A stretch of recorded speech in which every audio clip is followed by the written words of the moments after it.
When I do my little Go ahead. I'm listening. When you do what? perfect. No, I was gonna say when I do my recordings, I have the microphone, got my headphones in. I'm ready. I'm You're ready. ready to go. I love it. Okay. Let me So you're gonna tell me the question. I'm just gonna repeat the question and answer, right? yes. Give me a second. My Perfect. audio is being a little funky. Can you say a bunch of words that start with P, please? Yeah. Penelope, Okay, pepper, pineapple, keep going. pizza, Pizza. pepperoni, uh, Pepperonis. Okay. pepperoni, premise, point of view. Okay, we got you. Uh, Thank you so much.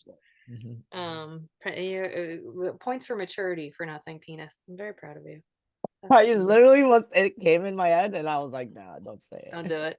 It's so funny. Penelope almost always comes up too. Penelope and penis. I don't know. There's something there that I should probably Well, explore. Maybe. Penelope is just such a unique name. It was such a, okay, like for our, I mean, I'm gonna say our generation, like, or just in TV in general, we always use Penelope. It's like it's a good fictional character name, but Yeah, it's that's no, right. you rarely meet an actual person named Penelope.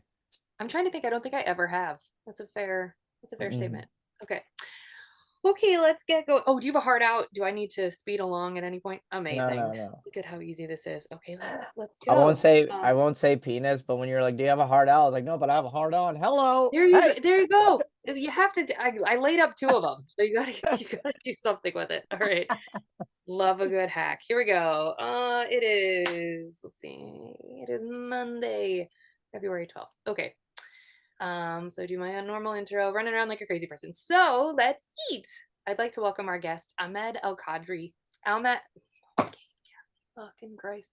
You I'd got like to it. welcome our guest, Ahmed Al-kadri. Ahmed is a Yemeni American comedian based in Los Angeles. As a young child in Dallas, Ahmed dreamed of becoming an accountant. Obviously, who doesn't?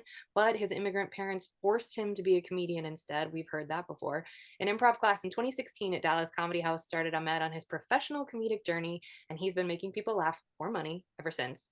In 2018, Ahmed moved to LA to pursue a career in stand up. Today, he connects with audiences through funny, heartfelt stories and jokes about those little things in life you have to laugh at. When he's not on stage, you can find Ahmed giving bike tours around Los Angeles, teaching improv comedy at rehab centers. I have questions, and indulging his inner foodie, writing Yelp reviews for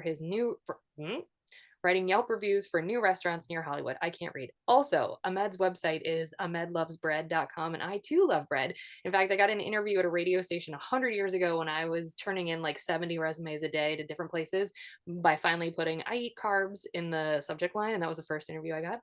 I better know Ahmed from meeting him right now in real time. And he's here today to tell us about his life, his jobs, and to promote his new special, Special Not Special, which will be live on YouTube on February 24th of 2024, 22424, which I really appreciate because I like Ain't- numeric weirdness. Yeah, That's yeah. the I'm all about angel numbers, and I was Oh, like, I love it. it will provide me good luck. Yeah, it will. So, Ahmed, how proud are your parents of you? How much do you miss being an accountant? What's your favorite part of comedy or filming your special? Tell us all the things. All right. So, are how much of my parents are proud of me now? I got a good story for this. Okay. Well, one, my dad died of COVID 2 years ago. However, this is like it gets sad, but then it gets all like wholesome and stuff. But he died 2 years ago. But one of my favorite memories when I in a weird way came out to my immigrant parents as a comedian. So it was June of 2017. Now, as you mentioned, by the way, quick side note, where'd you get that bio from? Was it from my website? It was your publicist sent it. It was on the Oh, Shark perfect. Okay, Train. no, no, no, no, Does perfect, that work? perfect. No, yeah, it was good. The only thing is the teaching improv at rehab centers. I was like, oh, I haven't. It just came up, and I was like, oh my god, I haven't done that in a while. Oh, I haven't Oh, done it I in want like. to know though. We still have to talk about it though, We'll so it's perfect. talk about it too. We'll talk Okay. about it too. So it was June of 2017. As I mentioned, I started stand up and improv like January of 2016, like comedy in general. And I was like getting really good and I was like falling in love with it. Accounted by day, comedian by night lifestyle. And then June of 2017, I got accepted into a master's program at University of Dallas.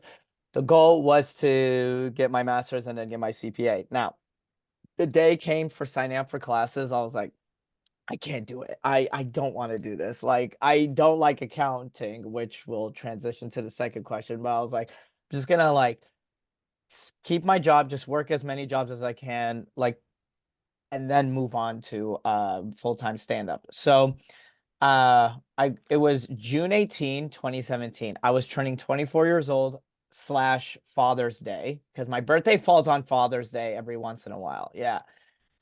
And my mom made us a cake. We're singing happy birthday. And then they were like, my mom, she said this. She was like, "Oh, Ahmed, like, and like you're a man now, you have work, you have your degree, you have a good job. We found you a wife or a potential wife." Yeah, this is an arranged marriage story too. So they're like, "We found you a woman for you to speak to in Washington. That we want you to talk to." Because you know how Arab arranged marriage, it's not like forced, but it's an arrange where it's like the mom sets you up. Yeah. And then I was like, "No, mom, I'm not gonna meet her." And my mom was like, "What do you mean?" And I was like, "Oh, I'm moving to LA in 1 year from now." And she's like, "What do you mean?" And she goes, "Did you find a job in LA?" I was like, "No, mom, I'm gonna pursue comedy." And then like my dad literally like opened his phone and like, "Oh wow, the news is kind of crazy. Can you believe Trump is first year is kind of crazy." And then like my brothers are like, "Oh shit, like shit's about to go down."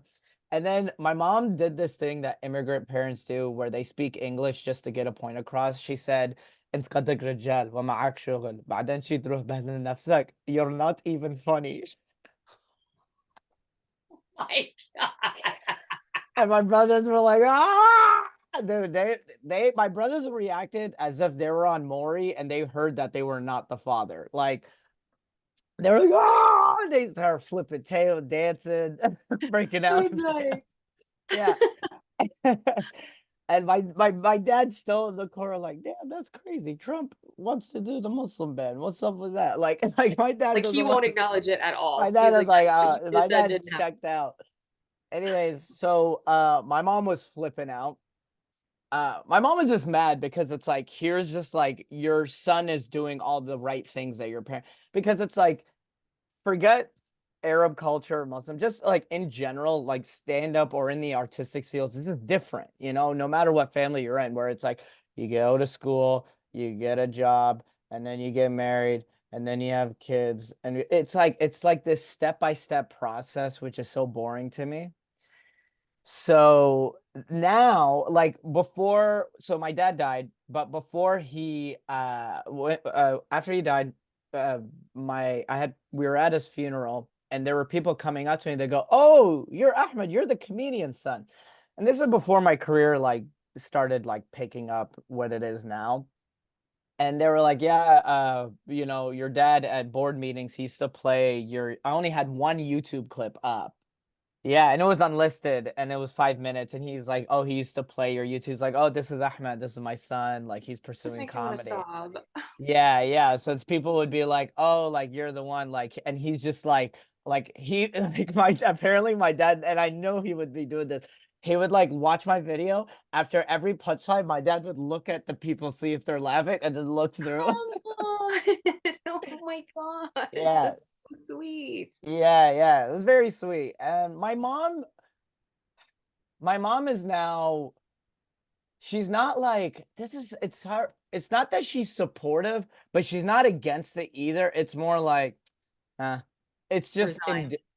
Yeah. she's just whatever about it. It's more like, every once in a while she will screenshot something and goes, "Ahmed, I don't like this joke." She really doesn't like gay jokes, but whatever. Oh, You that's know, so but she doesn't like certain joke, if or she goes, "You cuss, don't say fuck. Why do you say when comedians say fuck or shit, it's not funny. It's not like," she doesn't like curse words at all. And I was like, "Okay, mom, I'll my stop mom's the same cursing." way. Did Yeah, you it's stop like doing it? Did you start working clean?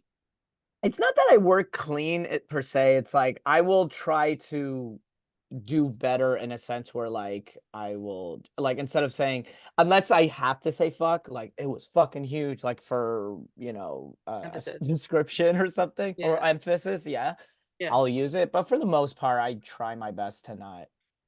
Hold on, I'm Yeah, listening. Hold yeah, on. yeah, no worries. You're getting the sun out of your Sun eyes. is I driving totally. me fucking crazy. Sorry. No, I Take totally. background. For the people who are just listening, the sun was in her eyes, and I Close. Turns out and the even well, go ahead. I said the earth is moving. It's so Yeah. weird. Wait, you're in LA? Yeah, yeah. Okay, did you feel the earthquake last I sure Friday? did. The Yeah, building that I was was in kept moving. It was so scary. Yeah. yeah. That was a big one. Yeah. Was that your first one? No. I've been living in LA since August of 2018. So I've felt a couple earthquakes since. But this was the first one where me, as a 30-year-old man, I yelled out last Friday, I yelled, "No, not my vision board." Ew, now I hate you. We have to end the video. Oh dear. Oh no. My vision board Oh was shaking. gosh. Oh God. Okay, wait, I want to go back. So you don't necessarily work clean, but like you make yourself earn the curse words like more when you're Yeah, performing. yeah. I mean, Right. I just go for funny, Yeah. and I like even the special that I'm releasing, it's there's a good amount of clean, but usually at the last like few minutes, I have like 2, 3 jokes where I'm like, "Oh, I'm going there." I'm going real dirty, or the other one I'm going real like I don't really go dark. I have a couple dark jokes, but I go a little like bathroom, like penis jerking off jokes or humping Sure. jokes. But I earned it. Yeah. I try to go for it. Um, I do college gigs here and there. I can work clean. So impressive.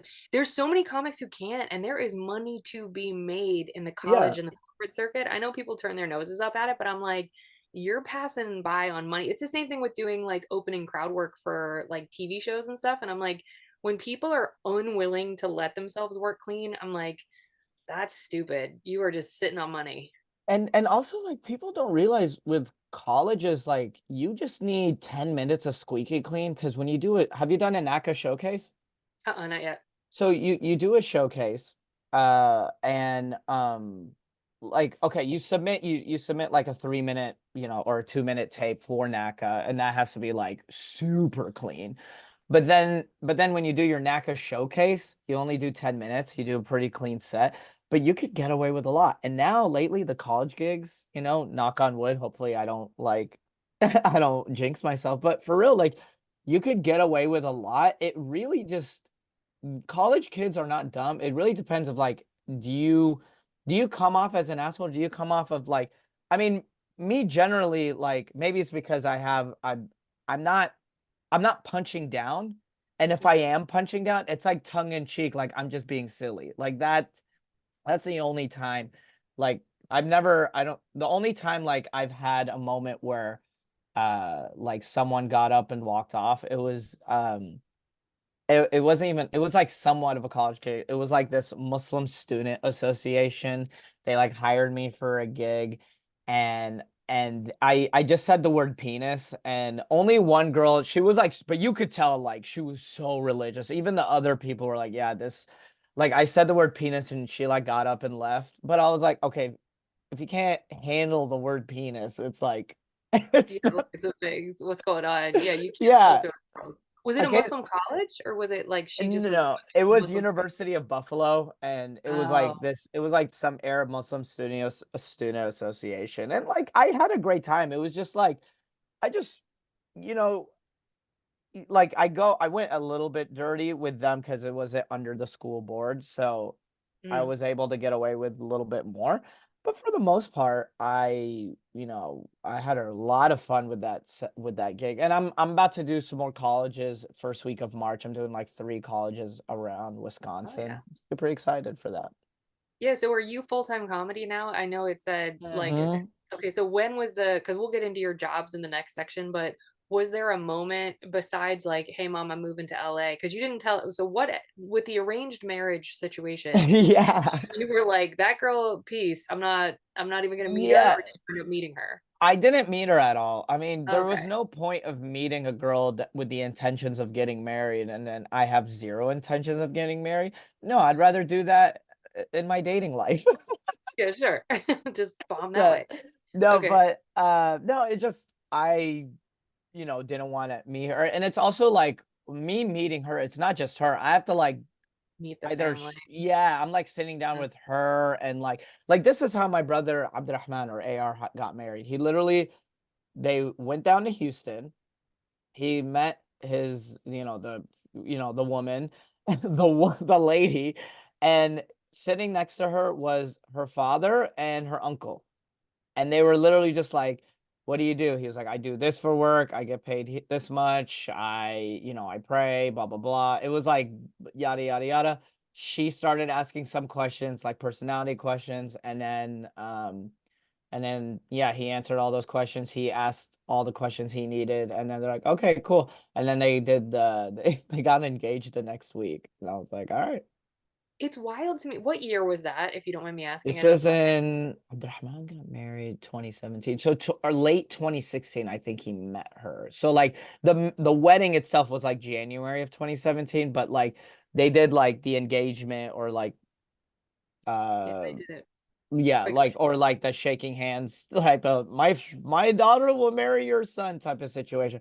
My dad was with my brother at the time and they were negotiating like dowry and stuff and then yeah. That's a thing that still happens in the United States. I know it happens in India all the time, but like I was not aware Yeah, that. dowry. Yeah, it's a big deal. Yeah. Actually, like, yeah, like, so, like, let's say, are you married? No. Okay, so let's say you and I were to get married, right? And then let's say you and I were to get married, and then I meet your father. Your father and your mother, your family, including you, would ask me for a dowry.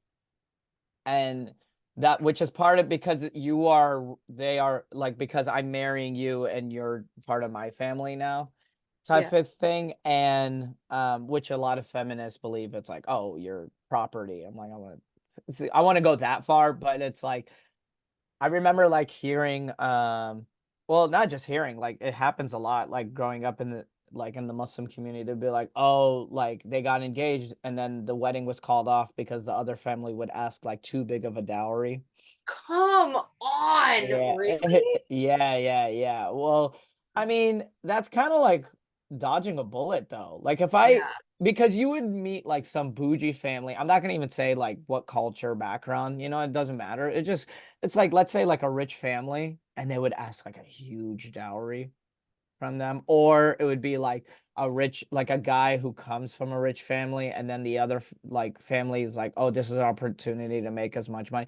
Like it's kind of like, yeah, it's kind of crazy. So um Is it dowry just because I know that in other cultures, at least I can't say speak for all, but in India it can be like a house or food or like right. a cow.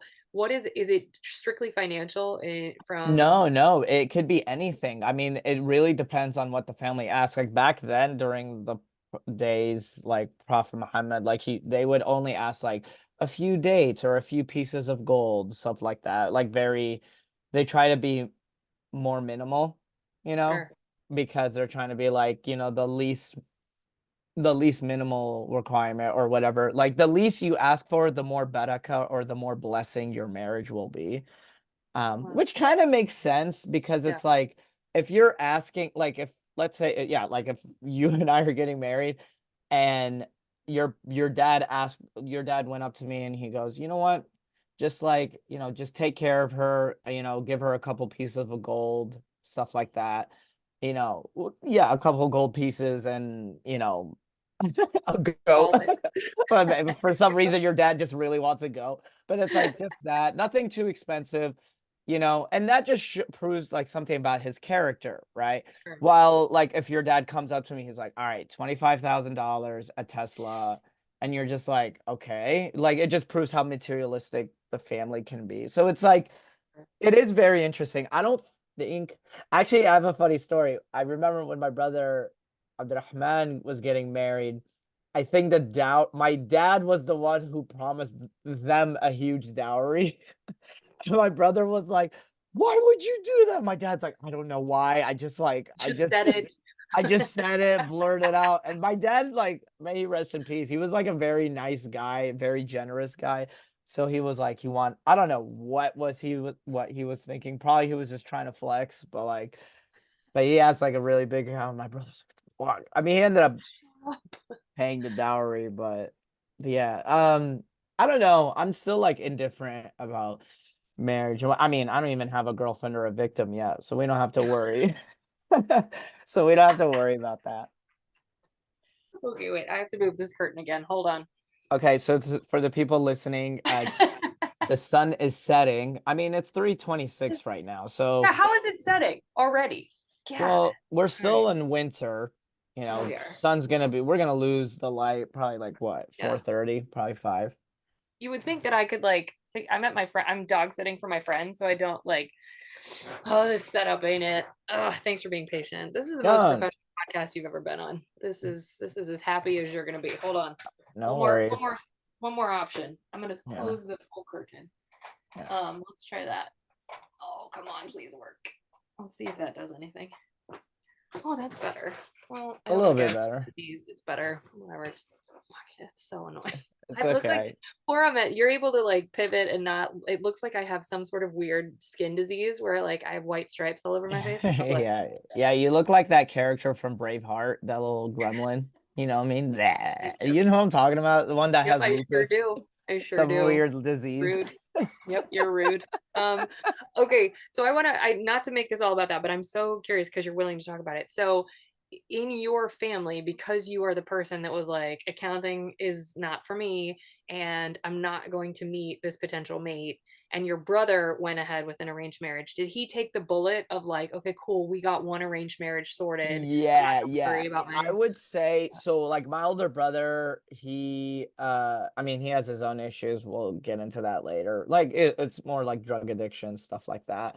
And then for me, I think because growing up, I was like, even though I was the second child, I was like, had to be like, okay, we have one son that we could like be proud of. And I was doing all the things. Like I was getting good grades and I got I got my degree and I have a job. So it was just like you're checking all the box because something about like just I'd say like brown communities in general or just families in general, like they need that.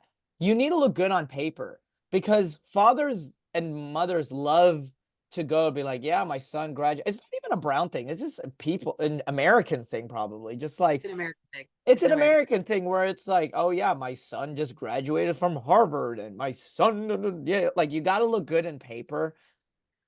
So I was checking up all the boxes until like, I found comedy and I've always wanted to be a comedian, but like I found like Dallas Comedy House and it gave me this like blueprint. I started taking improv, and it gave me this blueprint, be like, oh my God, I can make this dream happen. Like I could make comedy a career. So um what was So I gonna you're say? so you as far as the like presenting to another family and having there be an arranged marriage to kind of like culturally continue the lineage, you feel like your mom isn't continuing to push, hey, there's somebody No, really for you to no, meet. Oh, that's no, great. no, no. Really good. I mean, if I really asked my mom, she could find me one, but like right now it'd be hard to as a comedian. I'm just, Oh oh yeah. my God, Kate, you just made me think like imagine right now I'm trying to marry someone. They're like, what do you do for work? I'm like following my dreams.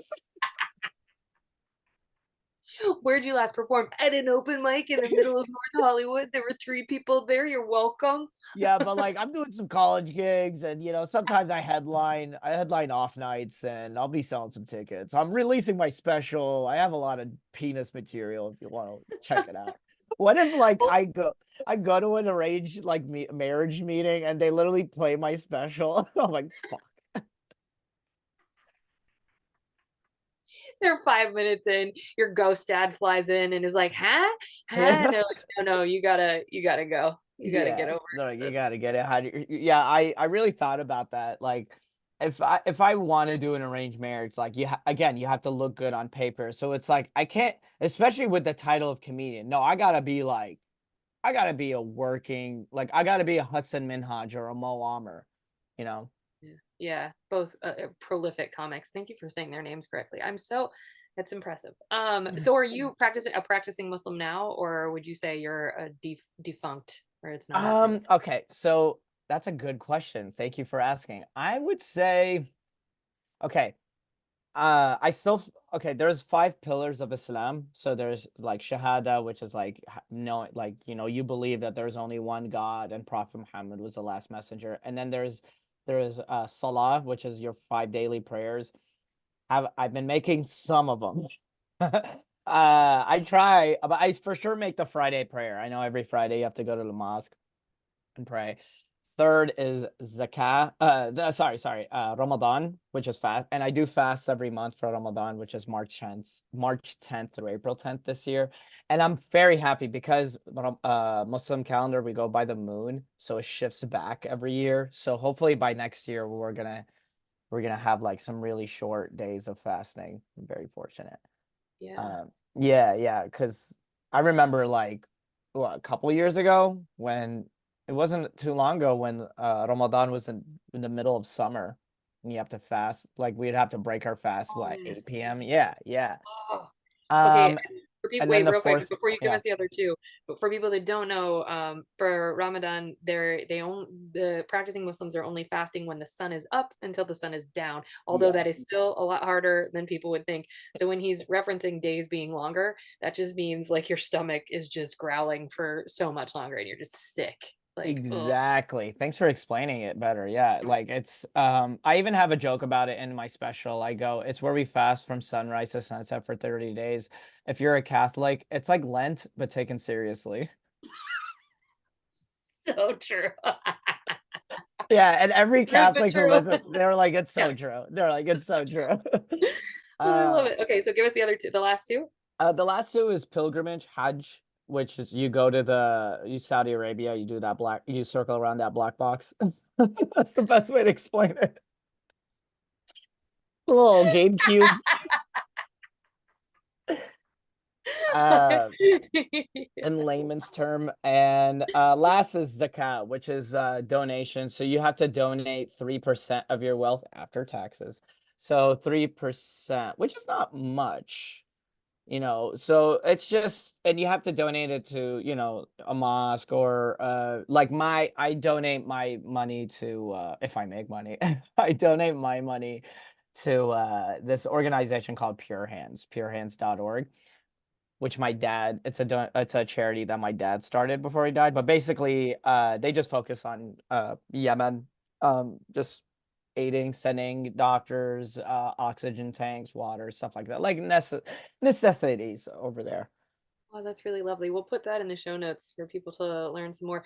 I think fans of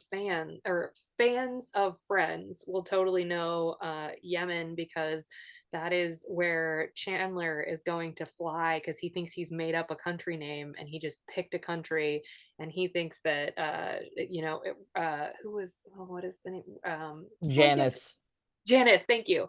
yeah, Janice is gonna follow him there, and he's like going to get on the plane. So that's how a lot of people from in the it's early actually 2000s.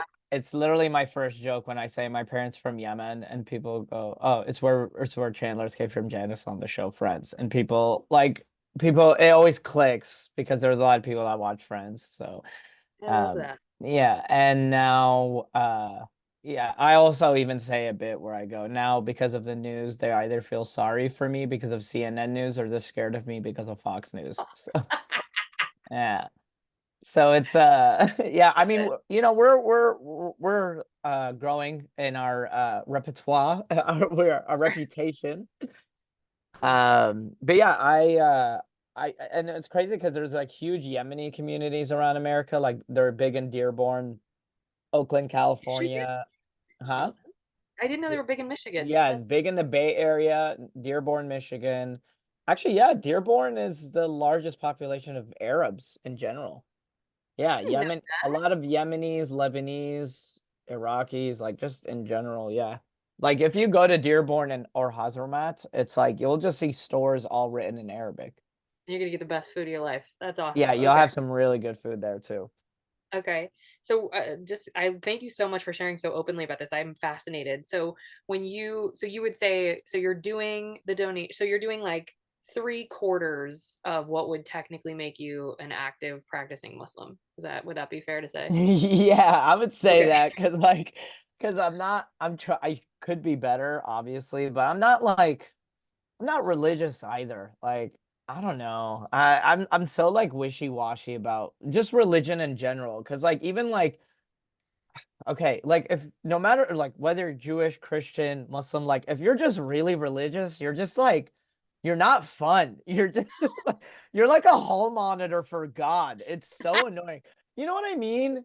We're like, you can't do that. That's haram. Or like even Christians, like it's so sassy when Christians do it. It's like, I'll pray for you. And you're like, oh, come on. You're like, Bless okay. your heart. Yeah, bless your heart. You're like, okay, dude. You like go blind from an eye roll.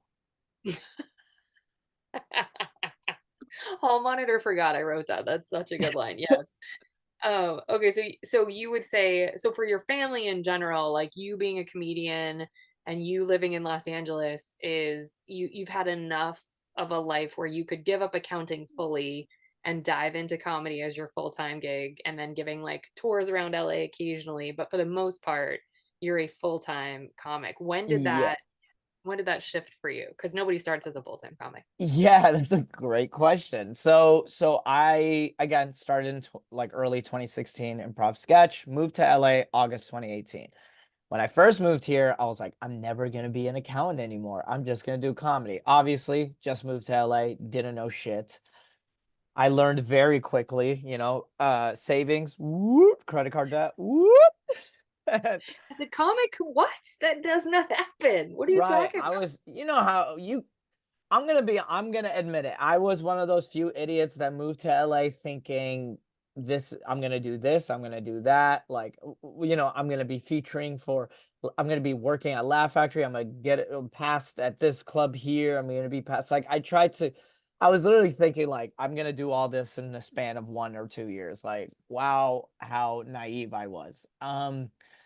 But I quickly was like, okay, I need to get back into accounting. So I was working as a salary professional service or salary professional consultant. It was SPC. It was like this program under Robert Half. Robert Half is that temp agency around there Oh, are okay. big branches around the big cities in America, but like I was under the accounting department. So I was an employee under Robert Half. So I was just this glorified temp where they would but when I first got the job, they gave me like $21 an hour. It was not good. Be an account that's insane. I make more babysitting. Yeah, That's yeah.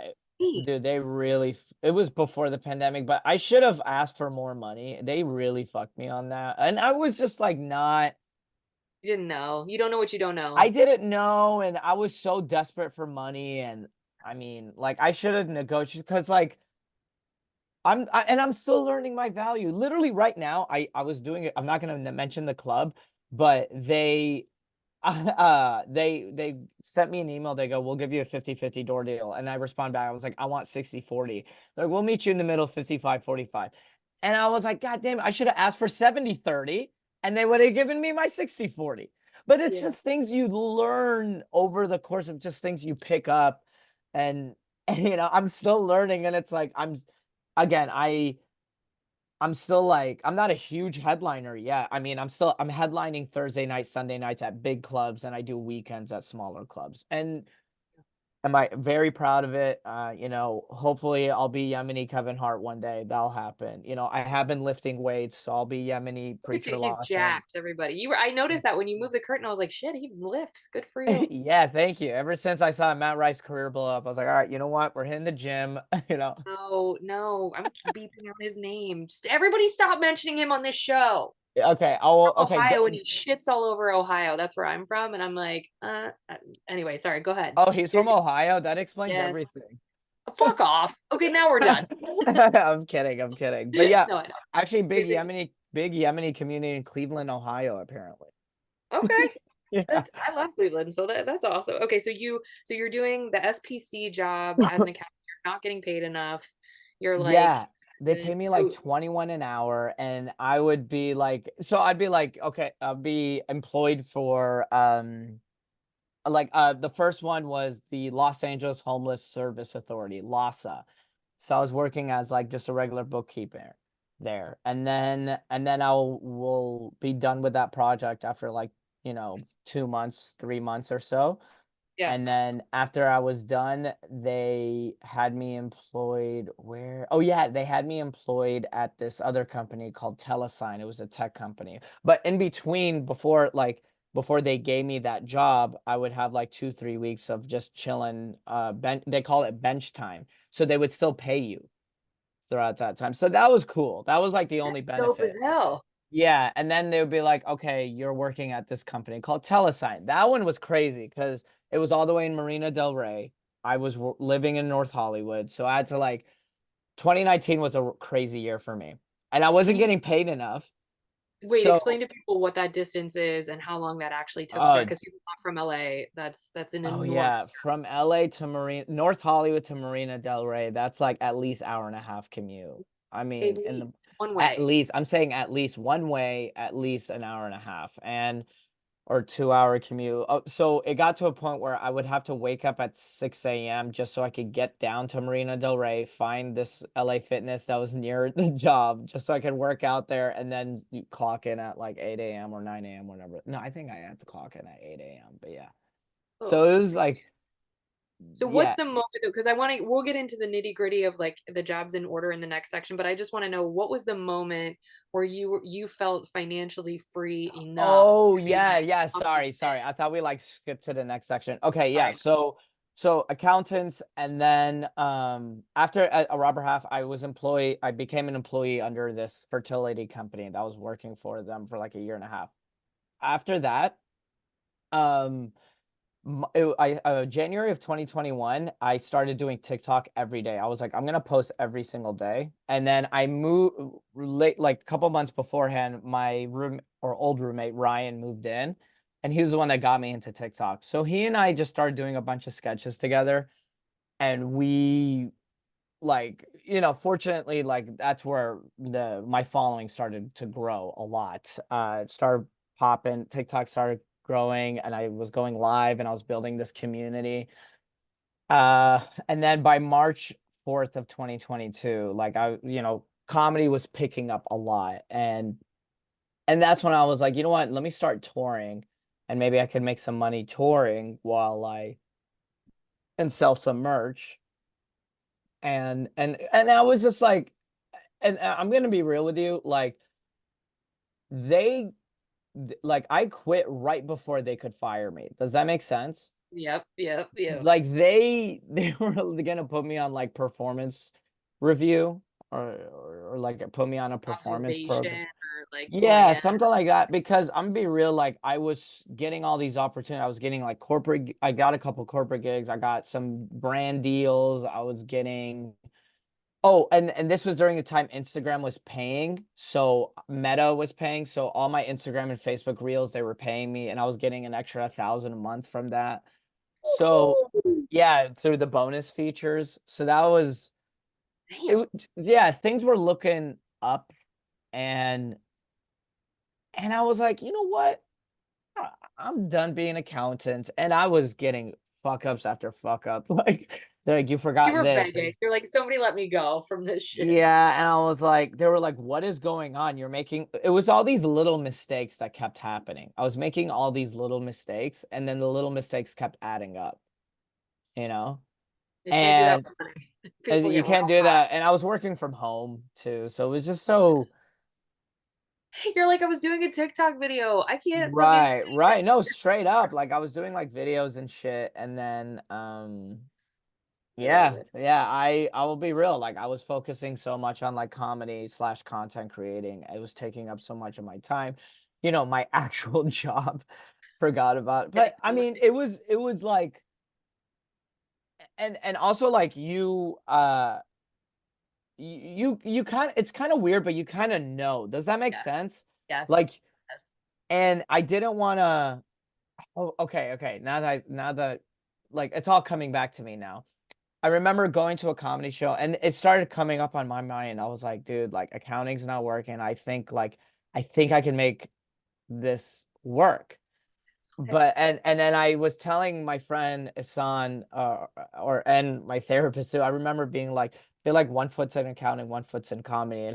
And it's right now like I have to make the leap, otherwise it's gonna rip me apart because I'm getting overwhelmed. And one time, I was talking with my friend Isan Ahmad, a fellow comedian, and I he- just saw him in Austin, gave him a big hug. He's doing oh great. yeah, He's he's the best. awesome. Yeah, he's the Yeah. best. And he was like, I was telling him, about what I was going for, and he was just like, "I think it's time, it's time for you to quit your job. Like you're light years ahead of other people. You have a bigger following than some headliners that I know. Like you can do it." And I was like, "Yeah, but you got to think logically about this. I got to have savings. I got to make sure I'm financially ready." And he was just like, "You can only be so logical when you're following your dreams." Oh, I love that. That's so true. Yeah, So and wise. He's such a good yeah, such a wise boy. Yeah, he His has next a lot job, of and he's like, "I'm moving to Austin." Yeah, yeah, I mean, he was visiting from Austin at the time, that's but I great. remember like he gave me some great advice, and I remember quitting my job, and even then that was a struggle too. Mm, 2022 was a crazy year for me because I touring was a lot harder than I thought. I mean, and I tell everybody that. Like I've been a touring comedian for almost 2 years now. And it's tough. Selling tickets is so fucking hard. It is grind. Yes. it's a grind. There's so many variables, so Mhm. unless you're like a huge name comedian where like you could literally book, like right now John Mulaney, like he found a small theater in Chicago and he booked like some small theater and he sold it out in 1 hour. Like yeah, he's John Mulaney. Um but for me, it's like even like okay, literally like I'm booking some shows in, like if I'm booking shows in the Midwest, right? I will literally Google like, okay, what's the weather like there around like March, April? Because if it's cold enough, it's good. But if it's hot in the Midwest, you're screwed People aren't because coming. That's they're right. not coming. They want to drink. They wanna be outside. They want to be outside. They want to go drinking. Yeah. And that's something I learned like in Chicago, when it's warm, I got screwed. I went there the first week of May, and that one you're tossing a coin. Mhm. It's either going to be extreme snowy weather or the weather is going to be beautiful. Perfect. And it's Yep. just so funny when you land in a new city and the weather is beautiful, and you're Damn as a it. comedian you're thinking shit, but everyone else is so happy. But it does affect your ticket sales. That's one. That's mhm. Um, um like social media is the number one way to like promote your shows, but it's also like Facebook ads. It didn't help me at all, and that's something I had to learn the hard way. Facebook Yeah. ads never helped me. Instagram ads does not help me at all. Could you see the metrics on the back end of, like, the actual conversion? Like, you know for sure that there was not a Yeah, correlation I was between getting like I got like so many clicks on the ticket link of the show I was promoting, but no one no one came. Like I will get on stage and I would say, anybody came from the Facebook ad? good for you Silence. for asking. Did Nothing. anyone know from TikTok? Everyone rate TikTok or Facebook or Instagram. Yeah, people will know through social media. And that's what I've learned. But then also another thing that I had to learn the hard way was I built a lot of my following in the beginning was from sketches or just phone, you know what I mean, talking, content, whatever, not actual stand-up clips. So Oh, I didn't so even it's think about like, that. yeah, they're fans of you, but are they necessarily fans of comedy or fans of Stand up. stand-up comedy Yeah. shows?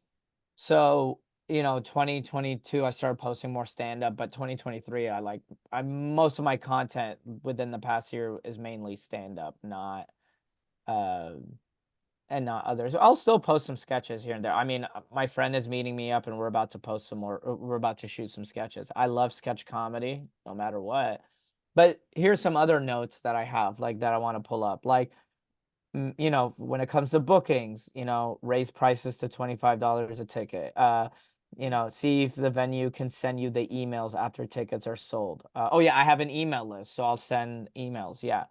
Um, That is your most valuable asset. I've gone to many classes about this, and the thing that they say over and over and over and over again, more so than people's handles, more so than anything else, the most valuable asset you will ever have as a working professional, whether you're in entertainment or not, is an email list. yep, that's right. And I have, if you go to to the listeners out there, but if you go to my Instagram or my TikTok and you hit the link in my bio, it takes you to my beacons. And the first thing up top in the beacons, it's like first name, email, city, and state. I add it into my little Excel spreadsheet. I know I'm an accountant. That's what I do. But But this is why you're light years ahead of so many comics. You're treating it like a business because it is a oh yeah. business. Oh, it's Like, my job. Well, that was my mentality right the first day I yeah. started stand-up comedy. I treated comedy like my job.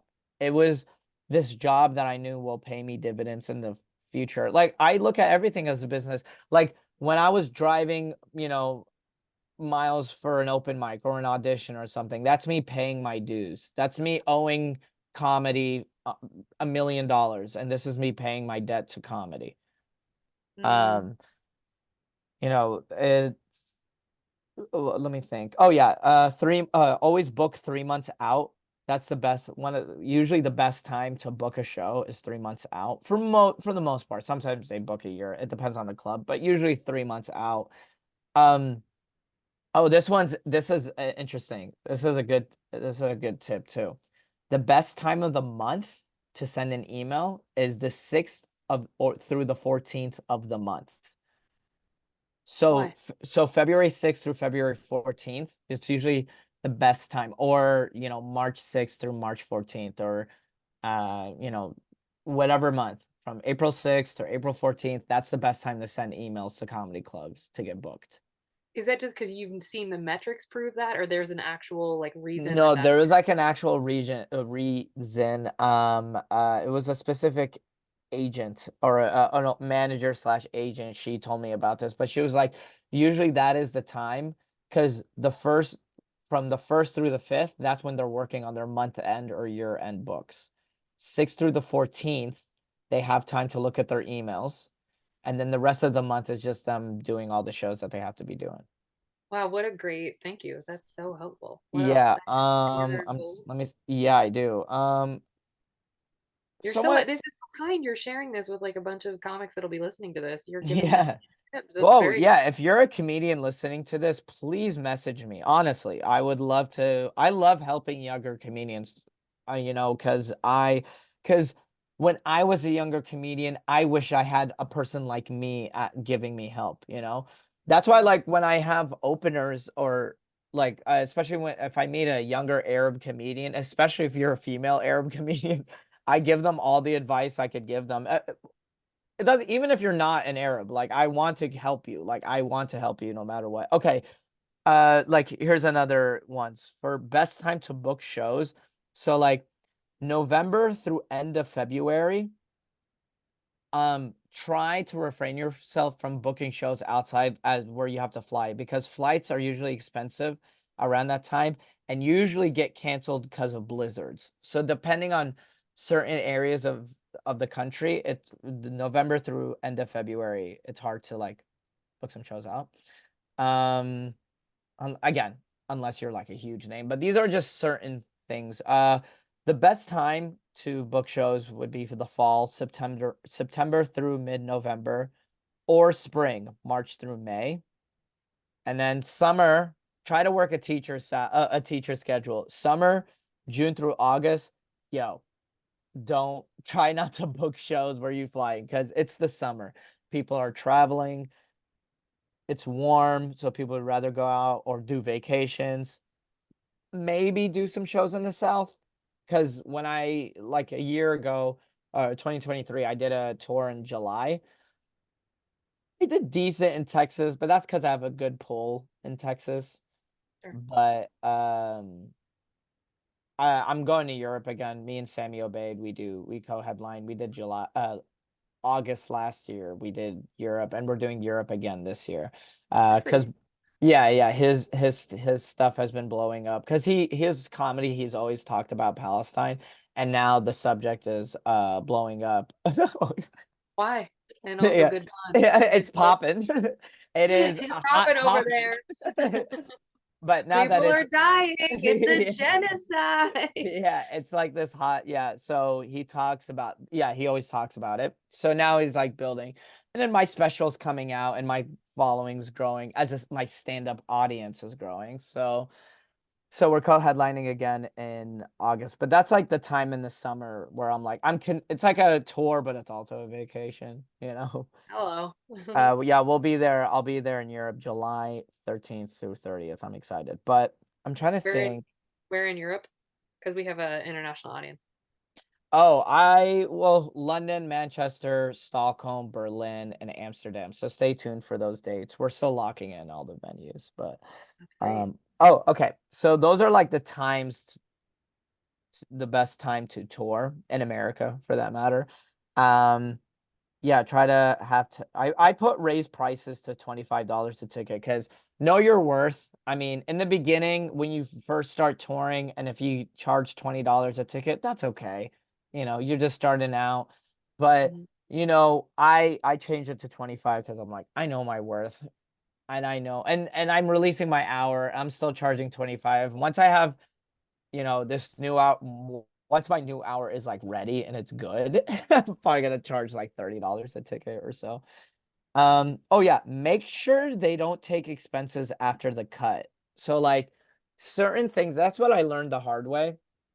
I did a venue in New York and they took like it was originally a music venue. So they charged me stuff that I didn't really need. So there was like a $400 house nut fee.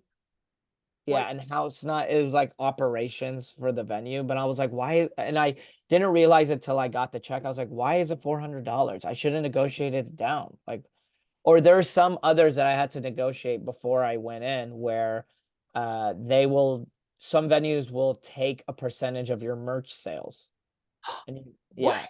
That's your hmm merch. You brought it in. What do you mean they take a percentage? Yeah, and they will take a percentage. So you have Are to they tell them. selling it for you or are you barking for yourself at the end of that show? Yeah, yeah. There was a few venues where I was literally selling my own merch, and And they took a cut. they That didn't. makes They me didn't. so They didn't take they did my not. no, no, no, no, no. They Okay. didn't take my cut. But I'm saying like you could just look through their contract and be like, oh yeah, Yeah. can we take this off? Like this is my own. But this is things you learn. Again, Oh like no. I should have like earlier today, I should have said, can you do 70/40? And then like he would have negotiated down to 60/40. Instead, I got 55/45. But it's okay. I'll charge Yeah. $25 a ticket. Maybe there's some VIP seats where we could charge $35. I'll sell some merch after and make some extra money from there. I So think this is it's thank you for sharing all this because I think for our audience, we get a lot of comics on who don't talk about the sort of nitty-gritty part of it because we get comics who are like either they already have a manager or they don't want to talk about that part. And everything you're describing is the job of a manager, but no one is ever going to look out for you as hard as you're going to look out for you and your bottom exactly. line. Like, I do not I still technically don't have an agent or a manager. really, you don't This need one. yeah. Well, it was actually this year. So last month, this guy from Breakpoint, it's Breakpoint Agency. They're non-exclusive. So Oh, um, I was on their roster for a while, but they never got me anything, so I just did everything myself. But then apparently their comedy department after the pandemic was decimated. So this guy named Miles came back, he got the comedy department back up, and he's been working hard on it. And I took him out for dinner last night. He's a good guy. Um, and he got me some gigs here and there in Texas, in May mhm. and and he only asked for a 10% cut. So, and that's That's after fair. my payout. Right, right. And he doesn't take and he's all for like the comedy first and I would like to have an agent for some places because he could get me into the door In for certain certain things clubs. because it Yeah. is tough. Like there's times where I mean I wish I was fortunate. We all the comedian we all, every comedian has wished for like, oh, one day a big headliner sees me do stand up, and then he will, yeah, like I hear story like that's how my friend Nick Simmons opens for Brian Callen. Like I still Wow. remember, like it was like some show. I wasn't there, but Nick told me the next day. And Simmons was like, "Oh, Brian Callen, can you make sure I perform right before Brian Callen goes up?" Producer's like, "Yeah, sure, I got you." So Oh, Nick got up, had a great set. Brian saw him, and then next thing you know, like bada bing, bada boom, he opens for him. Or my friend Josh Potter used to work for Tom Segura, open for Tom Segura. Like there's certain big comedians or friends of mine who opens for these big comedians. My friend Chase O'Donnell opens for Christina Pizitsky. Like, Chase is the best. She's very, very oh, I sweet. love Chase. She's one of my favorite. She's the one that connected me with Catherine. So, Oh, okay. And yeah, Chase was a guest on this show through Catherine, so that yeah, makes yeah. So, sense.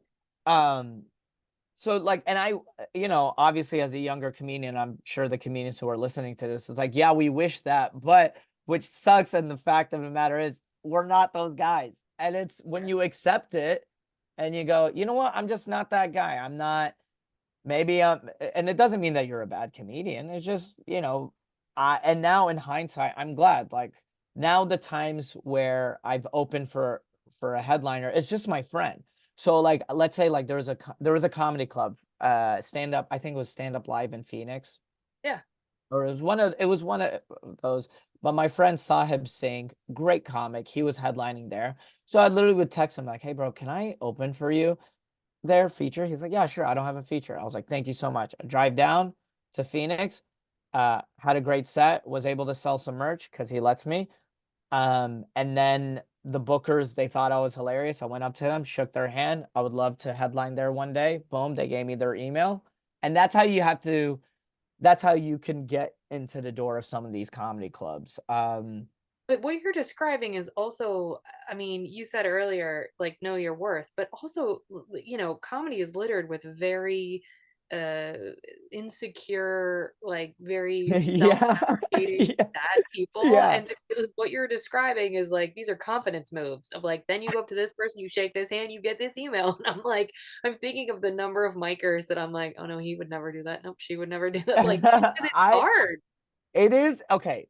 It's listen, it doesn't mean I'm like this delusional because now they're gonna think like I'm this all networking all no, I You don't still come across that way. That's not how you're no, coming across. no, like I will say this, like I've I this is confidence that I built myself because I was just like I'm a lot like other comics where I'm like even now where I'm like, oh, I'm not funny, I'm not good enough. I can't believe I'm releasing this own hour that I shot myself. What are you stupid? Like all this, it's all in your head.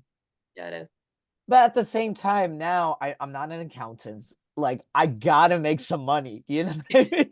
It's Like it's urgent. You have there been to a certain extent, you just be like, all right, I gotta stop beating myself up because I gotta pay some bills, dude. Like you want to got, eat. and that's Yeah. why we're and you do all this self work where you work out, you meditate, you journal, but when you get on stage and you make again, this is a job. Like when I get on stage. I need to make sure that these people who paid money to come see me, I have to make sure they got to have a good show, you know? That's it. That's what you're here to do. And and other than that super religious woman that heard me said penis, I haven't had people walked out of my show. Well, I and mean, I hope. You know what I mean? Like I like it's like Bill Burr always says that. Like Bill Burr, I learned that from listening to his podcast where he's like, just make sure he's like, these are people who got a babysitter who took time out of their day to come to a comedy show. Like you got to make sure you give it your all. yeah, and I mean, you referenced earlier being in therapy, which I think the number, every comic, every human, but every comic should be like, you mentioned meditation, you mentioned working out. The old trope of comedians being like, coke addicted, they sleep all day, that they drink all night, that still exists. But the comedy that people are now expecting, they want to be poured into from a full cup. And you don't have a full cup if you're not doing all of the things you mentioned. And I think the authenticity of comedy, like someone like a Nate Bargatze who jokes about, his health and his life and whatever. I use him as an example because he's been grinding for a very long time. And in his most recent special, he was like, hey, I had a health scare and that's why I look this way. I had to drop weight. I had to stop drinking as much. Like he's very, very authentic in that way. And I think that that trope of, yeah, you can burn your body to the ground and like run this business. Okay. Someone will discover you. It's just not true anymore. And so, There's yeah, this go there ahead. is this weird romanticized like lifestyle I mean I have some comedian friends that I started out with when I first moved here like in the open mic scene who I don't see much because they kind of glorified this whole like getting fucked up and going to open mics like I don't even want to say the names of some of these mics but it's like that's what it is where they just get drunk and then they become these edge lords of stand up and they think I like hit So them for up. I could scream. I could, yes, the Yeah, we're experts who are drunk. You're like, what do you shut up? yeah, Sorry, what go do ahead. you because it's not a business to them where I'm like, what do you want? Like there, and it sucks because some of them were genuinely funny to me. Like I think they have talent, but there was no business side or no like what's the best way to like no like ze- Foreshadowing for the future, or like, yeah, okay, or well, no sense of urgency where it's like, yeah, do you want to make this your job or do want to you go to just like Mike's? the community of I meet up some other people, I get on stage. Like they like having friends in a weird way. But Sure, sure, that's real. remember, stand-up comedy is a weird thing because we don't have an HR department. Okay. We have we have OnlyFans girls who just waltz over to comedy or canceled celebrities that waltz over to comedy. Like we don't have an HR department. And this is Mm-hmm. something, dude. Oh my God, Kate. I could go on and on about like the times, I'm so grasping at the fact that now you have like legit like I OnlyFans just, girls who yes. or ex porn or current porn stars who just move over waltz over to stand up and because they have a following and this is the business. This is the Ugh. business we live like we chose Yeah, like. that's right. But one thing comforting that I've learned or that I've noticed from just doing stand up for a while or just being in the business, I'm like, oh, they don't last long. No, They, because it's I hard. mean, yeah, this is hard. Oh, dude, Viners, Instagram influencers, and Viners and YouTubers that waltz over to stand up as well. They don't last long.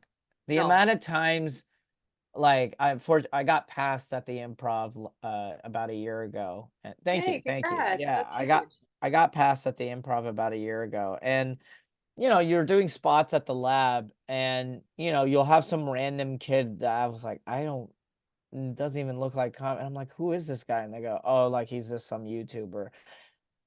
But this is a business. He brings in the people, they throw him up first. He'll do like five, like obviously probably slotted for eight, does five, Hmm. and then and then the real comics go up. It's just Yeah, But this, I mean, that's why as a stand-up comedians now we used to just be stand-ups, and then we became stand-ups and actors, and then we became stand-up actors and podcasters, and then stand-up acting, podcasting, and now content creating, and now now we're just juggling. all the things. We're And which do you, juggling on. where do you put your time? Because like, when are you writing? When do you get after the craft? Like, we've chosen it. We could do anything else. We choose this. We choose this. We choose this. Yeah, yeah. There is something beautiful about writing a joke and getting on stage and trying it out, and that hits. So I mean, if you work hard enough, it will work out. I mean, I agree with that statement. yeah, I it agree. will. But if you really want this bad, again, like the comedians that I loved, like I don't. Some of them either quit or they're still at the same place, Hmm. and I'm like, I'm not judging them, but I'm like, if I was at the same place that they are, I was like, what, how, like Hmm. career wise, And the only difference between me and the other guys, because they were all just as funny as I was, the only difference was I got on stage more. I posted when I could. I failed. I put myself out there. I emailed. The amount of work I put in. Yeah, like I'm telling you, I have a mega email list of like I have a club list, I have an email list. Like, oh, I'll tell you literally right now, and I just did this in Minneapolis. I'm about to do this again. So because of NACA, I booked some college gigs. March 6th and no, March 4th. Let me see the thing. Uh yes, March 4th, March 6th, and March 7th. I I'm booked for colleges. So now I'm thinking, you know what? Let me book a show for March 5th, you know, or book a theater and book my own show. And I did that in Minneapolis. Maybe I could just book my own, maybe I book a theater and then I create an Eventbrite. So I'll put like so for Minneapolis, I paid $350. I deposit in a theater and I put up an Eventbrite and I put out, hey guys, I'm headlining in Minneapolis. We sold enough tickets and I made some money out of that. I sold it for $25. and I made about 50 tickets, 50 times 25. So that's 1250 minus the 350 deposit. So I made $900 profit plus the merch sales and all that stuff. But I could have just Hustle. made money through the college gigs, but it's like Right. you keep hustling. You figure it out. Okay, can I do this? Can I okay, what if I put this up? What if I, you there's always there's always money to be made. But like That's right. That's right. but you put yourself out there. There's times where this didn't work when I first started touring. I remember June of 2022. Me and Dan Donahue, we were co-headlining in San Francisco. We rented a theater out. We didn't sell as many tickets as we want. I think we only charged like 20, maybe 50. We should have charged more, Yep. you People know? value what costs more. Yes. Yeah, we Yes. didn't charge as much. And then it was this theater that didn't have great parking, stuff like that. But You I learn. think we made like $100, $150 profit. And well, we split $300, $400. So we made like $200 each. Yeah. And on top of the travel expenses, so we probably lost money, but that just happens. Mm-hmm. Mm-hmm. Yeah. Um, and this is all what I'm telling you is all from learning experience. It's so kind of you to share all of it. Also, the reason that you sold tickets on March 5th is because it's my birthday and it's a lucky day. So, like, that's the only reason you sold tickets. Okay. Well, thank you so much for sharing all of that. I know that was a really meaty appetizer section, folks, but all the new comics that are listening are like, holy shit, that was pure gold. So, thank you so much for sharing all of that. Now, we have to get into your jobs. Yeah, So let's do buckle up, it. folks. We've been talking for an hour. Thank you for your time. We're going to keep it moving. We hope you enjoyed your apps. Let's move on to the entrees after a quick break. That's all the break you get. Okay, we are back. And now it's time for the entrees. Okay, this is the section that everybody loves because it's always the same questions. And feel free to think, count, do the math, whatever. But we always start with the same one. What was your first job ever where the government was taking taxes out of your income? Where you were like, you can say babysitting paper out, whatever, but what was like the first job you can remember?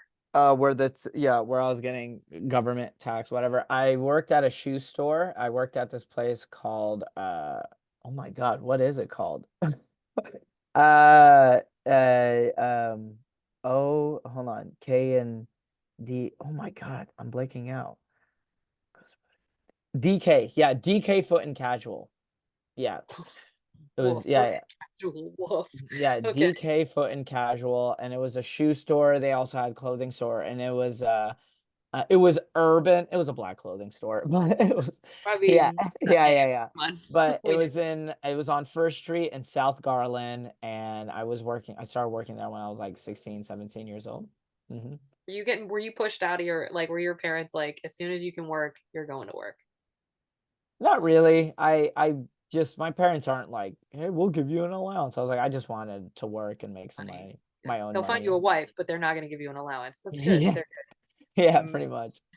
Okay. So that was your first job. What were you, just like a retail sales associate? What was your title there? Just a salesman, I guess. Yeah, Okay. like, you're an employee there. You're a retail worker. I sold shoes, I cleaned up, I worked the cash register sometimes. Yeah. Were you ever scared working in retail? I there were we had one robbery before. There was like we had one robbery like while I was like helping a customer. Apparently two teenagers, they like stole some shoes out of the sales section because we had like the shoe boxes there. Yeah. So But they it ran wasn't like out. a armed robbery. It was just like they stole. No, no, no, no. They just stole it. There was points where like there were moments where the manager had he like went to the back, grabbed the gun, and came back just to keep in a safe, just in case like something were to pop off. But for the most part, the times the car there was a robbery, I wasn't there. So Yeah, I was uh, because being that young and being in Texas, I feel like retail in Texas is a very, well, just being it in wasn't at Texas. the mall, I'll tell you that much. It was not at the mall. So it was crazy. But I mean, I enjoyed it. It was nice. I had a fun. I mean, it was a good learning experience. I learned how to be a salesman. Yeah, okay. And that, I mean, that's a skill that you're using right now. Yeah. Um, how long did you work there? almost a year and a half, almost 2 years. Okay. So you were doing that whilst you were in high school. How were Yeah. you playing sports in high school? Yeah, I played, well, before senior year I didn't play. I went to a small Islamic school, so we played recreational Okay. So you soccer. rec league soccer. Okay, so you weren't competing with necessarily an after school sports schedule to also with work. No, no, I Okay, just went to work, yeah. good for you. Okay. And then how many customer service jobs have you had total, would you say? In field? Okay, so I had that, and then in college, oh yeah, so in college I worked at Telesign. No, not Telesign. Wow, why did I say that? What was it? X Connect, Excel Technologies. That's what it was. But it was a What I third love is part. that you're so successful in your comedy career right now that you literally can't remember a customer. Like, I'm so jealous. I can't wait to not be able to remember customer service jobs. Like, good for you. Okay, it was Thank you. Excel. Go Excel ahead. Technologies. Yeah, I worked as um me and some other college kids, we had to work the chat service. So if you went on the AT&T website and you were talking to a chat representative, it was me on the other. Yeah, so it was like in this little flex space next across the street from the college that we went to, UTD. And it was a lot of Greek like people. Like I was an SAE, some people were Kappa Sig, some others tried out. It's like just a couple Greek life people. We were all working at Excel Technologies. We were all getting paid a whopping $10 an hour. Well, over minimum wage, so that's Yeah, not nothing. DK Foot and Casual, I was getting paid 7.25 an hour. Even that was over minimum wage at the time because that only Yeah, recently became minimum wage. I feel. Oh yeah, no, that was yeah, in 2000. Who cares? Good for yeah, you. yeah. And then I'm trying to think other customer service. I mean, as a side gig, I did Postmates driving. Ooh, I like that. Um, but when you say customer service, like working with customers on hand or just dealing with the shit that customers had that were upset about. Usually, so the question is sort of more overarching to include basic, like I consider being a lawyer a version of customer service, being a doctor a version of customer service. Yeah, So that like makes really sense. customer interfacing as Oh, well. okay. So we had that. All my accounting jobs, I never really dealt with customers. That was a cool thing about being an accountant. I never had to deal with customer. I dealt with um you know, like vendors with accounts payables, but I never had to deal with like a specific customer, like, hey, you need to pay. I never had that to deal with that, fortunately. But that when I was work, and then now, like as I mentioned before, I'm a bike tour guide. So, oh yeah, I quit my job, I quit accounting March 4th, 2022, became full-time stand-up. And then when I needed a side hustle because you'll always have some side hustles here and there. Um, I work as a bike tour guide, and that I love. I really do. It's because you get a workout and you show people around the city of LA. It's pretty nice and it's super chill. You clock in, you meet your tour, and you're dealing with tourists. It's rare that you'll meet like a grumpy tourist and you get tips at the end. Like yesterday, I did the Beverly Hills bike tour. It was like a 2.5 bike ride. I had 9 people. I got like $85 worth in cash tips, and then on top of that, you get paid $90 to do that tour. So it's a quick, yeah, I know, quick $170 for that day. That's $85 an hour. Hmm. That's awesome. Yeah, Like, yeah, but I mean that's with the tips. I mean sometimes you kind of get screwed with tips. Not screwed, but but it's easier to get tips with a bike tour guiding gig. wow. And then are you guys in the bike lane, like wearing the helmets, doing the whole Yeah, thing? yeah, yeah. So do they have like radios in their ear? Like how are they hearing you? Yeah, I'm doing the signal. Like I'm doing like I make a right and then we pull over and then I'm like, okay, so over here is yada yada yada. Well, that's Like, cool. What's a hmm what's a Beverly Hills fact that is weird that I wouldn't know without going on your tour? actually, yeah, Beverly Hills has a lot of oil. And a lot of the government, yeah, and a lot of the cities like City Hall or like certain museums or certain buildings that is owned by the city of Beverly Hills, it's a cover up, but they have like some oil that's still seeping under. Yeah. So they'll like fill up some barrels here and there, but yeah. What? Hmm. I did not that I'm so glad I asked. That's a Yeah, have you fun. been to the Doheny Mansion, Greystone Mansion? Have you Uh-uh. heard of it? It's I've on heard of it, but Doheny. Yeah, it's on Doheny. It was completed in 1928, but yeah, it was built by Edward Doheny. But they shoot a lot of movies over there. It's where There Will Be Blood, Well, Ghostbusters. you should look up the Doheny family because there's a reason they donated everything, and that the There Will Be Blood was involved because Th there's some yeah, no. darkness. Yeah, no, I even talk that's what I was gonna say. I even talk about it. It was from the teapot scandal. Basically, they were yeah, bribing government officials to get certain bids over the land permits so they could dig more oil, shit like that. It's pretty crazy. That's why there Yeah, was there's a murder. Yeah, that yeah, happened in that. there's Yeah, yeah. that happened over there. So I talk about that. What else in Beverly Hills? I love that. Uh, So would you have to memorize facts in all the various parts of Los Angeles that you're taking these tours? That's a shitload of yeah, memory. yeah, but I mean, but then it becomes like second nature to you. And you're always learning new facts about LA. That's kind of fun. It's Also, because you're not fun. from here. Yeah. Yeah, That's it's fun. And it's a morning gig, so I'll do like a morning. Yeah, it's a morning gig and you finish the tour and you still have time to do whatever you want to do. You can't, I would assume, as part of your three quarters faith and also just being as active as you are, I imagine you don't drink. There's no way. So, okay, I used to drink, but I quit. I haven't drank since October 1st.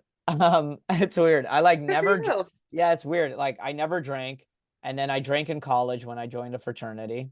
course.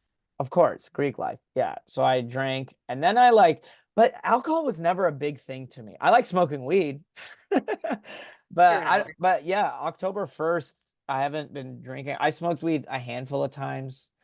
Um, it's mainly just a health thing. Yeah. Yeah. But I don't see myself drinking in the near future. Who knows? Yeah, there Who might be a knows? special occasion, Yeah. but I never really liked alcohol. And then like, okay, didn't drink after college, kind of like stopped drinking as much. And then the only times I drank in LA, like when I first moved to LA, I was sober for the first 2 years. Like I was like, there was no need for me to drink. But then I started drinking again because I was dating. Yeah. And Yeah. and dude, I was like I was going on dates with some damn near alcoholics. Fucking crazy. All they did was drink. Their whole personality was drinking. It was crazy. That's And rough. I love it. You know, I see red flags on a girl, I turn into a bull. You're like, here we go. Yeah, oh my God. Ridiculous. Yeah, it was so funny because when you said it's a morning gig, I'm like, you're not closing down clubs till 2 a.m. and then getting up and bike riding if you're hungover. Like that's just not a Yeah. thing. Yeah, yeah. I'm not doing that. And that I like staying healthy and it's a reason for me to not drink and go Yeah. hard. You know, it's like, okay, I'm gonna go home and sleep.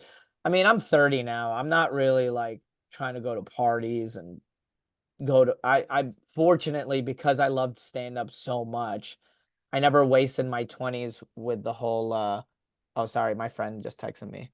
No, you're Right. good. Yeah, yeah. Hang on 1 second. Yeah, I never really dove into the whole alcohol clubbing culture, stuff like that. Me Hey, either. what's up? Are you outside?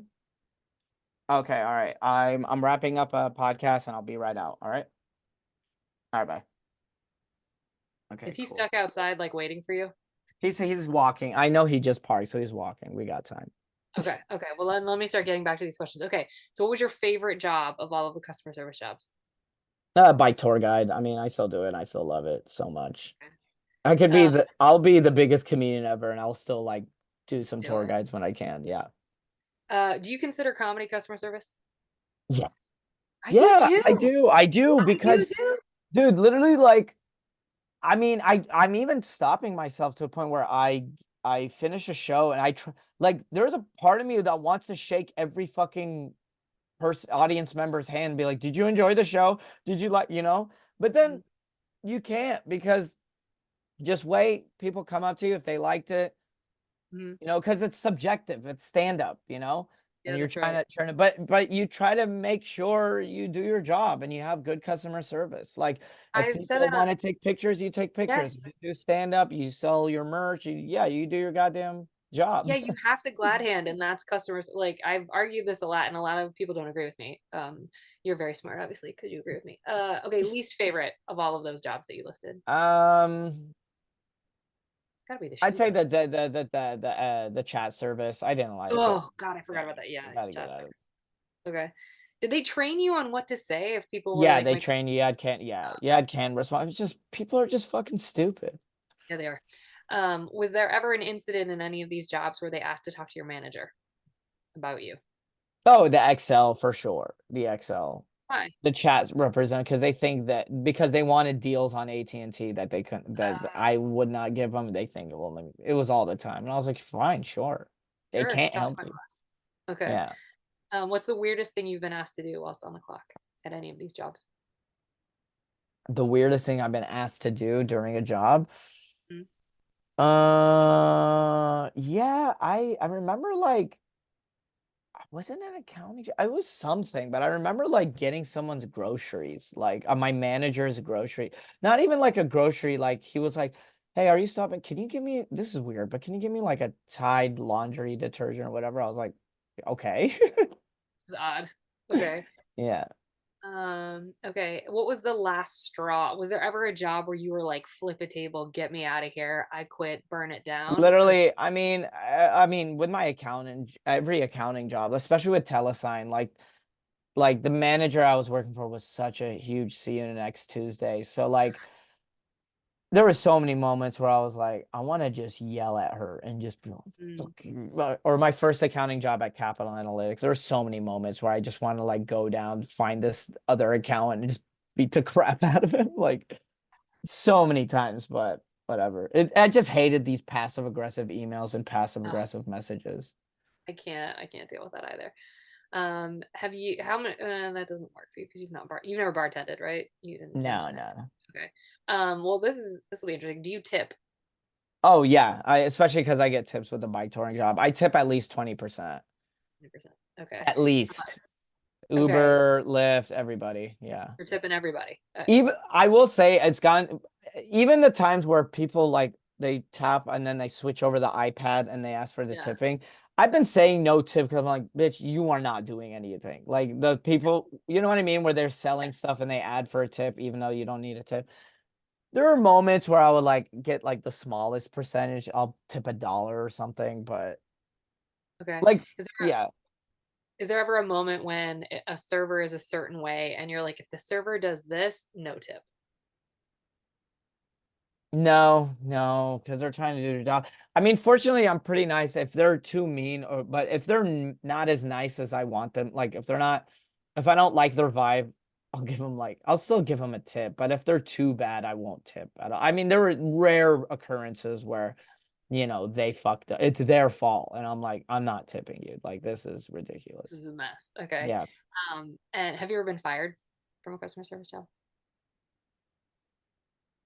Yeah, this is a random ass job. I quit Excel Technologies and for a little few months I was working as a little PE coach for kids on the spectrum. It was such a weird job and I did not belong there. And it was completely my fault. I went to a rave and lost my phone and then like I couldn't make it. I was like, "Oh, hey guys, I can't come into work." And then they're like, "Yeah, you're fired." Like, what the fuck? You're like, okay, bye. I didn't really, yeah. I was upset, but then I was like, wait, I don't fucking care.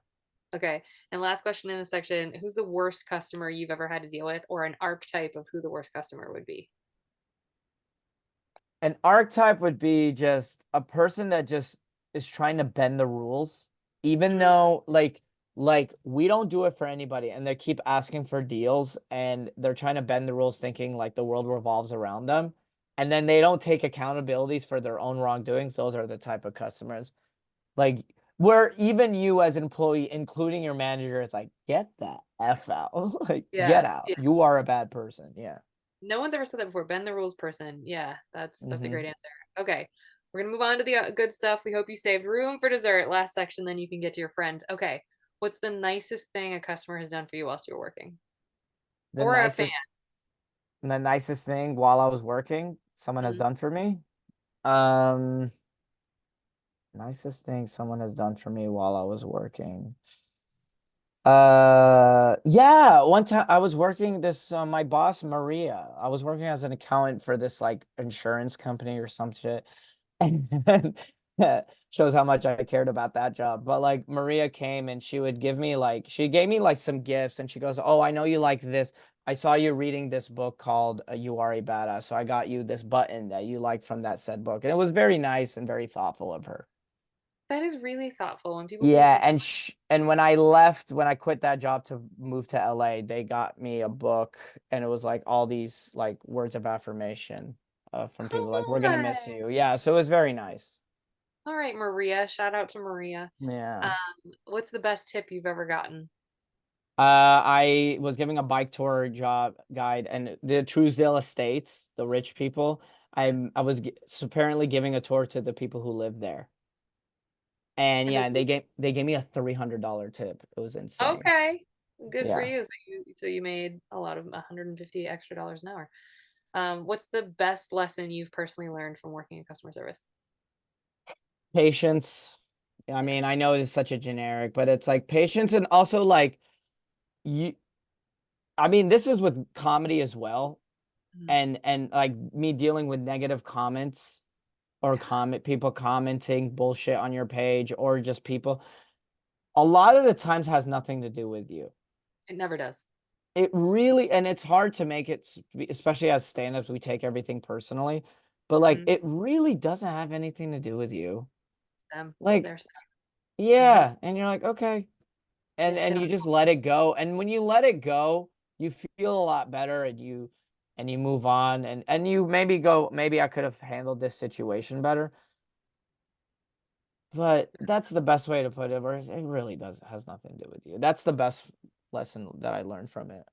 Okay, and last question in this section. What's one piece of advice you would give to customers who interact with customer service workers? Um, this sounds so lame, but smile, try to make them laugh, try to I mean, this is what I do when I deal with a customer service where I'm like, you know, like not I'm not saying flirting, but like, like when you do It's like a fun. funny what when you Yeah. do like a funny flirt or like a funny compliment or like sometimes like if I get a male waiter like because it usually gives them come where I go hang on. Why is my waiter so super handsome? I didn't know why are y'all super handsome here. And then they always laugh. They go, "Nah, come on, man." I'm like, "Nah, bro, I'm like, bro, you too handsome to be my waiter. Like, come on." Like, That oh, helps. something like that, or like a girl. If it's a waitress, I'm like, "Oh, you're so fan." I try to give them a compliment, try to like, and it's not a schmooze, just to like be that, try to stand out. Sure. Sure. Try to go, even though if it's a dad joke or whatever, do something, but just try to just know that your intentions is to be the best customer ever or just to make them feel better. Yeah.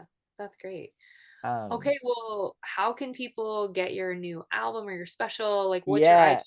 Tell us. My Instagram or all platform is Ahmed Loves Bread, AHMED loves bread, AHMED loves bread. And my special comes out on the 24th. So I don't, when does this episode come out? I can put you on next week, so you'll be out That next Monday. works. Perfect. So it comes out a week from now or like a couple days from now. So February 24th on YouTube. Check it out.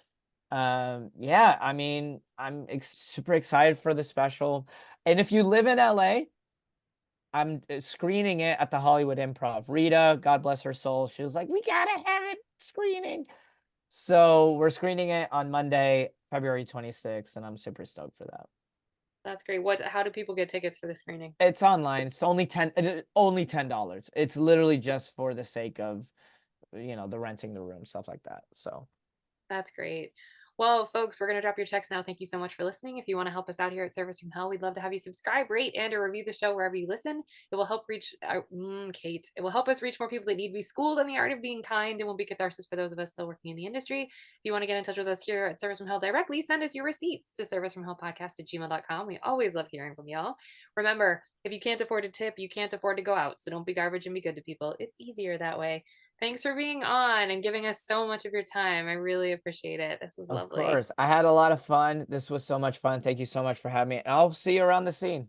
Yeah, you will. Thank you so much for being on. We'll see you folks next week. Good night. All right, Have a bye. good. All right.